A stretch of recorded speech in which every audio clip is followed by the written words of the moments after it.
Hello, this is Jehu Han. I'm candidate for the U.S. Senate. Here's episode 3 of my series on Ukraine.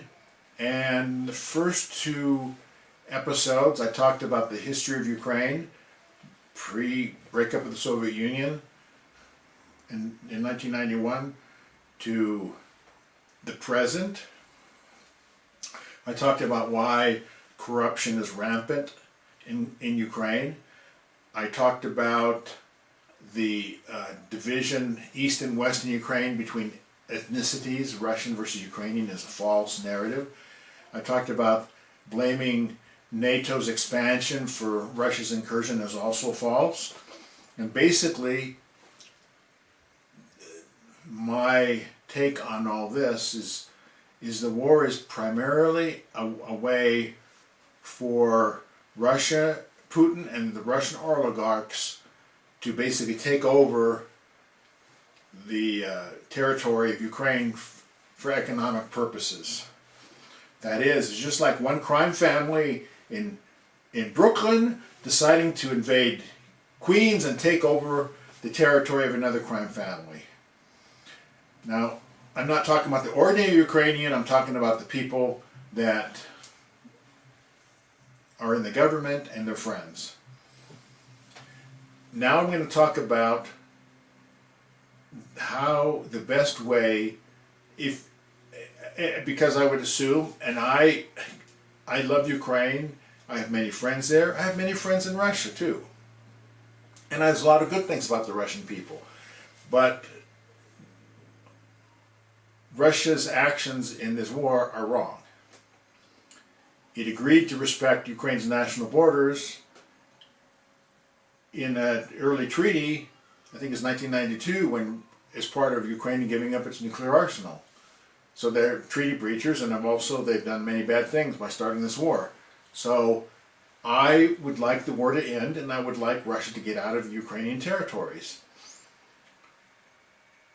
It's pretty obvious that for Ukraine to do this on their own without the United States becoming directly involved, it's going to be very hard and going to be a very hard slog. So either we join the fight, commit our forces, which I don't agree with, I don't want to do. We have to find some other way. Now, I'm not, let's say, I never got a degree in the history of warfare. I didn't go to West Point, didn't go to Annapolis or the Air Force Academy. But I think I understand something about war from history. We had a civil war in the United States, the North versus the South. And one of the factors which made it almost inevitable that the North would win was the greater economic and industrial base of the North versus the South. We had a major conflict in World War II, and it's very likely that if the United States had not joined in, first by the Lend-Lease program, where we provided material support for the war, and by our own participation later, the war may not have been won, or it would have ended up with different territorial boundaries. Why? The United States, the arsenal of democracy, just had this economic power.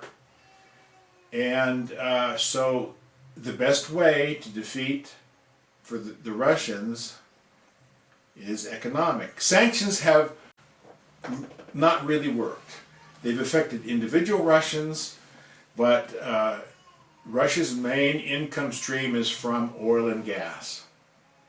And they've been able to evade the sanctions. Why? Because China and India and countries in the similar group, their attitude is, well, this really isn't a fight that we care about, and we need the oil, and we're willing to buy it for a little less than market price, and under the table, or, they do this trick, they blend 49% of Russian oil with some other country's oil, and so it's no longer primarily Russian oil. So the way to do this is to lower the price of oil. And you'll see from, this is from 2019, but I don't think it's that out of date, from a journal in the industry, oil and gas industry, that Russia's break-even point for its oil, called Ural oil, that's of the Ural Mountains where the big deposits are, about $49 a barrel. So if we get the price of oil down below that, Russia's not going to make any money, and they won't have the money to keep their economy going and to keep the war up. So we've got to lower the price of oil.